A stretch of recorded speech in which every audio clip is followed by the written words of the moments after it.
Good morning students, welcome to Conceptify education. चलिए रोज की तरह से आज फिर ईश्वर स्मृति से शुरुआत करते हैं। कुछ सेकंड्स के लिए साइलेंस।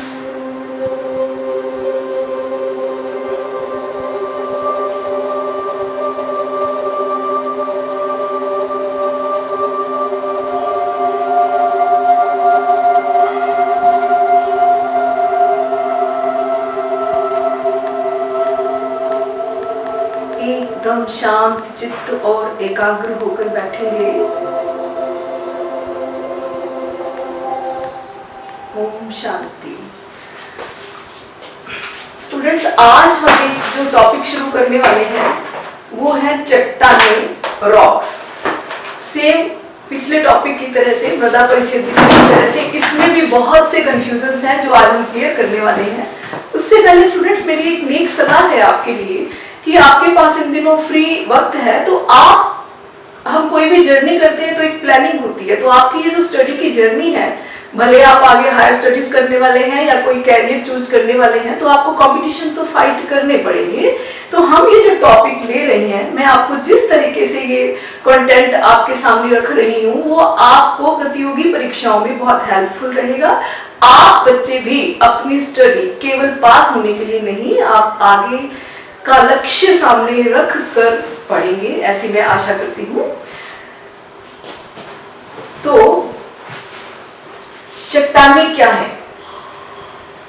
देखिए स्टूडेंट्स, आमतौर पे क्या कह देते हैं कि कोई बंदा बड़ा रिजिड होता है तो कह देते हैं कि एकदम चट्टान की तरह कठोर है। लेकिन पहला ही कंफ्यूजन, चट्टानें हमेशा कठोर नहीं होती। चट्टानों की परिभाषा में ही यह है कि भूपर्पटी में पाए जाने वाले कठोर और मुलायम, जैविक और अजैविक ठोस पिंड को या ठोस पदार्थ को चट्टान कहते हैं। अगर हम इसको शॉर्ट में करें तो हार्ड एंड सॉफ्ट, एबायोटिक और बायोटिक डिपॉजिट। तो फिर से सुन लीजिए चट्टानों की परिभाषा, कठोर और मुलायम, अजैविक या जैविक किसी प्रकार के भी ठोस पदार्थ जो भूपर्पटी का निर्माण करते हैं उनको हम चट्टान कहते हैं। आप देखिए नमक भी चट्टान है, ग्रेफाइट जो पेंसिल में डलता है कितना नरम होता है। तो पहला कंफ्यूजन तो ये निकाल दें कि चट्टानें हमेशा कठोर होती हैं, मुलायम भी हो सकती हैं। दूसरी बात कि भूपर्पटी में लगभग 2000 खनिज होते हैं, जिसमें से 24 खनिज मुख्य हैं और उसमें से भी 6 खनिज हैं जो चट्टानों का निर्माण में बहुतायत से पाए जाते हैं। ठीक है, अब पहले मैं आपको ये बता दूं कि चट्टानों की जो स्टडी है, चट्टानों का जो अध्ययन है उसको पेट्रोलॉजी कहते हैं। दूसरा कंफ्यूजन क्लियर करें, पेट्रोलॉजी चट्टानों का अध्ययन है और पेडोलॉजी की चर्चा हमने फर्स्ट वीडियो में की थी, वो सॉइल का अध्ययन है पेडोलॉजी, चट्टानों का अध्ययन पेट्रोलॉजी। फिर अभी हम खनिजों की बात कर रहे थे। पहले तो आपका थैंक्स कि मेरी भी नॉलेज अपडेट हो रही है। आपको पढ़ाने के लिए मैं भी बहुत सी किताबों से कंसल्ट करती हूँ। तो पहले ये कहा जाता था कि भूपर्पटी के अंदर 100 तत्व हैं, फिर किताबें आई 110 तत्व हैं और अब जो नई बुक्स है उसमें है कि 118 के करीब तत्व हैं, जिसमें से मुख्य तत्व 8 हैं। और वो 8 तत्व कौन से हैं ये मैंने परसेंटेज के हिसाब से लिखा है, कौन सा तत्व अधिक मात्रा में है क्रम से लिखा है। फर्स्ट है ऑक्सीजन, फिर सिलिकॉन, फिर एल्यूमिनियम, फिर आयरन या फेरिक, उसके बाद कैल्शियम, सोडियम, पोटेशियम और मैग्नीशियम। ये 8 तत्व ज्यादा मात्रा में होते हैं, बाकी कम मात्रा में होते हैं। अब जो थर्ड कंफ्यूजन है, पहला कंफ्यूजन क्या था, चट्टानें हमेशा कठोर नहीं होती, कोई कोई मुलायम भी होती हैं। दूसरा कंफ्यूजन था कि पेट्रोलॉजी और पेडोलॉजी अलग है। तीसरी बात कि भूपर्पटी में सबसे ज्यादा पाया जाने वाला तत्व ऑक्सीजन है। ये 8 तत्व मैंने आपको बताए हैं जो बहुतायत से पाए जाते हैं। फर्स्ट नंबर पे क्या है, ऑक्सीजन। कई बार पूछ लेते हैं थर्ड नंबर पे क्या है, एल्यूमिनियम। ज्यादातर फोर्थ तक पूछते हैं, फोर्थ पे लोहा या फेरिक है। यहां क्या कंफ्यूजन हो सकता है कि वायुमंडल के अंदर सबसे ज्यादा कौन सी गैस है, नाइट्रोजन। ठीक है, लेकिन भूपर्पटी में सबसे ज्यादा कौन सा तत्व है, ऑक्सीजन। तो यहां आप इन दोनों बातों को बिल्कुल क्लियर रखेंगे। अब हम आगे बात करते हैं कि चट्टानें कितने प्रकार की होती हैं। तो ये वर्गीकरण मैंने समय की बचत के लिए पहले से लिख रखा है। फर्स्ट प्रकार की चट्टानें होती हैं आग्नेय, फिर अवसादी, फिर रूपांतरित चट्टानें।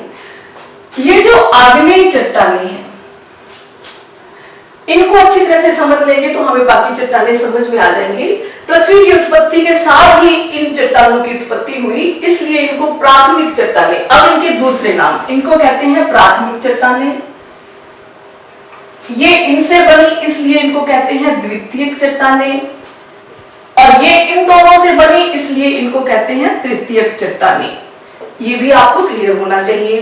फिर आग्नेय चट्टानें क्या है, तो जैसे पृथ्वी, पहले कहते हैं कि पृथ्वी आग का गोला थी, वो धीरे धीरे ठंडी होकर के फिर भूपर्पटी बनी।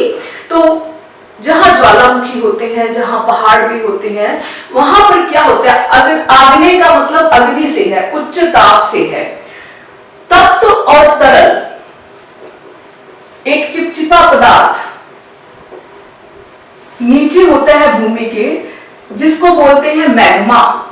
बहुत ही गर्म तप्त और तरल पदार्थ होता है मैग्मा। मैं इधर से साफ कर रही हूँ, ये तत्व आप नोट कर ले, स्क्रीनशॉट भी लेकर के रख सकते हैं। जैसे मैं पढ़ा रही हूँ, आप साथ साथ इन चीजों को नोट करके भी रख सकते हैं। तो आप वीडियो दोबारा भी देख सकते हैं, और ऊपर स्पीड का भी ऑप्शन रहता है, आप स्पीड भी कम ज्यादा कर सकते हैं। अब मान लीजिए ये पहाड़ है या ये पृथ्वी तल है मान लीजिए, और यहाँ पर नीचे ज्वालामुखी के बारे में आप सबने सुना है, ज्वालामुखी बहुत खतरनाक भी होते हैं और उनके कुछ फायदे भी होते हैं। तो ये मान लो नीचे यहाँ पर मैग्मा जोन है। मैग्मा क्या होता है, भूतल के नीचे, काफी नीचे जो तरल और चिपचिपा तप्त पदार्थ होता है, एकदम हॉट। तो क्या होता है कि जब यहाँ ताप और दाब बढ़ जाता है, जैसे मान लीजिए अपन ने गैस पे दूध उबालने के लिए रखा, तो जब वो उसके उबलने के ताप से ज्यादा होता है तो सारा दूध उफन के बाहर आ जाता है। इसी तरह से ज्वालामुखी बनते हैं और इनमें उफान आता है। तो ये वोल्केनिक पाइप होती है, यहां से ये ताप बढ़ने पर जब इस पर प्रेशर पड़ता है तो ये गर्म पदार्थ बाहर निकलता है, जिसको बोलते हैं लावा। अब ये लावा क्या होता है, जब बाहर आएगा तो बाहर का वायुमंडल में हवा भी है, पानी भी है, बरसात भी है, ठंडक भी है, कई ठंडे प्रदेश भी हैं, तो ये धीरे धीरे ठंडा होकर के जम जाता है। ये जो ठंडा होकर के जम जाता है, यही क्या निर्माण करती है, आग्नेय चट्टानों का निर्माण करती है। अब ये इसका मतलब आग्नेय चट्टानों का निर्माण क्या हुआ, तप्त और तरल मैग्मा के ठंडे होने से इसका निर्माण हुआ। अब ये क्या होता है कि ये धीरे धीरे ठंडी होकर के इसके अंदर छोटे छोटे रवे बन जाते हैं। घर में भी हम कोई किचन में चीज बनाते हैं, उसको हिलाए नहीं तो लम्प्स बन जाते हैं ना, बस वही वाली स्थिति होती है कि इसके अंदर छोटे छोटे रवे बन जाएंगे। अब पहले तो ये उत्पत्ति के आधार पर ये दो प्रकार की है, आंतरिक और बाह्य। हम पहले इसको क्लियर कर लेते हैं कि आंतरिक क्या है और बाह्य क्या है। आग्नेय तो हमें क्लियर हो गया। अब क्या है कि जैसे ये लावा बाहर निकलता है तो ये सारा का सारा तो बाहर निकल नहीं पाता। जब जैसे ही पीछे से प्रेशर कम हो जाता है तो ये जो लावा अंदर रह जाता है, वो अंदर ही कहीं ठंडा होकर के यहाँ पर जमना शुरू हो जाता है। बीच में कोई दरारें होती हैं, रंध्र होते हैं, छिद्र होते हैं, उनके बीच में घुस जाता है ये लावा और अंदर ही ठंडा हो जाता है। तो जो लावा बाहर आकर के ठंडा होता है वो बाह्य चट्टान बनाएगा, और जो अंदर ही ठंडा होकर के जम जाता है वो आंतरिक आग्नेय चट्टान बनाएगा। सिंपल है। उसके बाद आंतरिक की शेप के आधार पर 6 टाइप्स हैं, जो आपके लिए बहुत गहराई की बात है, अगली क्लासेस में आप उसको पढ़ेंगे। तो उसके बाद ये जो आंतरिक लावा है, अब आप देखिए ये तो जल्दी ठंडा हो जाता है बाहर के वातावरण के बाद। पृथ्वी तल के नीचे जो है वो ताप ज्यादा होता है, तो आंतरिक जो है वो धीरे धीरे ठंडा होता है, उसको टाइम लगता है ठंडा होने में और जमने में। अब ये जो आंतरिक आग्नेय चट्टान है उसमें भी कोई तो बहुत नीचे जाके यही मैग्मा के आसपास ही जो बच जाता है वो धीरे धीरे ताप बदलने पर ठंडा हो जाता है। जैसे ही कंडीशंस बदलेगी तो यही जम जाता है, और कोई यहाँ पृथ्वी तल के लगभग नीचे जमता है। तो जो ज्यादा नीचे जाकर के जमता है उसको बोलते हैं पातालीय या प्लूटोनिक। ये पाताल के देवता है प्लूटो, यूनान के, उनके नाम पर रखा हुआ है। बहुत ही अच्छा जीके का क्वेश्चन है, पूछ लेते हैं ये। तो इसको प्लूटोनिक, जो बहुत नीचे जाकर मरेगी, तो उसका उदाहरण है ग्रेनाइट।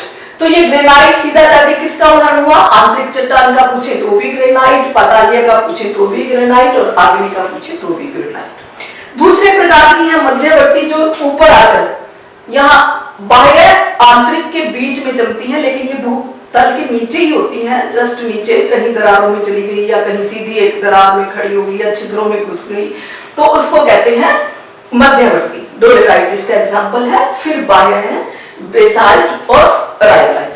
तो बच्चों मैं आपको ये एक बड़ी इंटरेस्टिंग बात बताती हूँ कि ये जो बेसाल्ट है, अब मैं इसको यहाँ से साफ कर देती हूँ ताकि आपको बाकी चीजें समझा सकूं। ये जो बेसाल्ट है बाद में इसके ही अपक्षरण से मिट्टी बनती है, काली मिट्टी, जिसको रेगड़ बोलते हैं। गन्ने के खेत महाराष्ट्र में, गुजरात में, आप कृषि के हिसाब से पढ़े तो महाराष्ट्र और गुजरात में कपास की और गन्ने की खेती इसी मिट्टी में की जाती है। कपास और गन्ने के खेतों में बहुतायत से महाराष्ट्र और गुजरात में ये रेगड़ मिट्टी या काली मिट्टी मिलती है, बहुत अच्छी होती है कृषि के हिसाब से। तो देखिए शुरू में हमने क्या पढ़ा था, रिवाइज कीजिए। मृदा का निर्माण चट्टानों के अपक्षरण से होता है, तो उसका एक बहुत अच्छा एग्जाम्पल आपने देख लिया। अब अगली बात करते हैं कि इन आग्नेय चट्टानों के अंदर गुण क्या होते हैं। पहली बात तो ये बनती कैसे है आपको बता दिया, तप्त और तरल मैग्मा से। फिर ये चट्टानें जो होती हैं ये कठोर होती हैं। इनके अंदर कठोर क्यों होती हैं? क्योंकि ये एकदम से ठंडी होकर जम जाती हैं। इनके अंदर कोई रंध्र, छिद्र, कोई खाली स्थान नहीं होते, इसलिए इन पर रासायनिक प्रभाव कम होते हैं, जल का, हवा का, पर इनके ऊपर भौतिक प्रभाव जो है, यांत्रिक प्रभाव जो है वो ज्यादा होते हैं। इनका अपघटन विघटन भौतिक या यांत्रिक प्रभावों से होता है, रासायनिक प्रभाव से नहीं होता। अब आप देखिए कि इनके अंदर जीवाश्म होंगे या नहीं होंगे, आप पॉइंट नोट करते जाइए।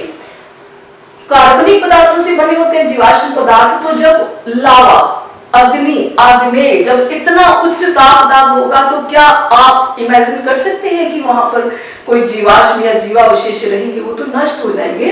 तो इसमें जीवाश्म या जीवावशेष नहीं होते। फिर आप सोचिए कि परतें बनेगी, नहीं, ये तो एक लंप होता है, एक ढेर होता है, ऐसे का ऐसे एक लोधा सा होता है जो ठंडा होकर के चट्टान का निर्माण करता है, इसलिए इसमें ये अपरतदार होगा, या आप कहेंगे कि इसमें परतें नहीं होगी। ठीक है। फिर बात आती है कि जब ये धीरे धीरे ठंडा होता है तो कला के आधार से इसके रवे बन जाते हैं, तो ये रवेदार होगा।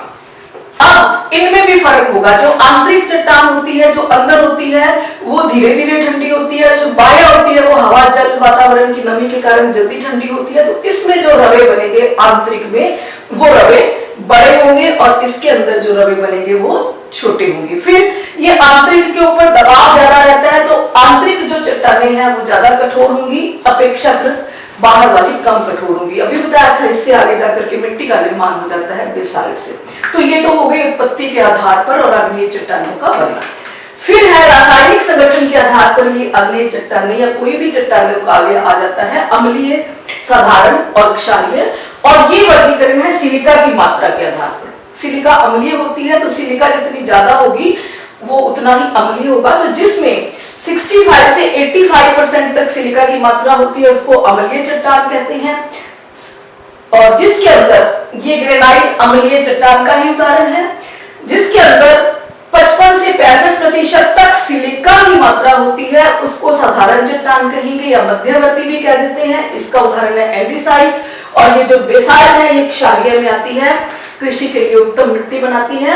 45 से 55% इसके अंदर सिलिका होती है, ध्यान से सुनेंगे। और बाकी इसमें फेरिक और मैग्नीशियम की बहुतायत पाई जाती है। यहाँ तक तो लिखे थे उनमें फेरिक और मैग्नीशियम लिखा हुआ था।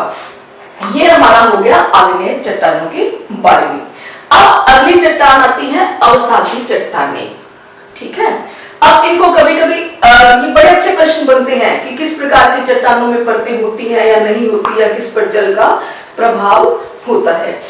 तो आगे दो प्रकार की जो चट्टानें आती हैं, अभी उसको अपन से अगली वीडियो में डिस्कस कर लेते हैं साथ ही साथ। तो ये वीडियो में यही समाप्त करती हूँ। खुश रहो, जय हिंद, जय भारत। और अगली वीडियो देखने के लिए तैयार रहें।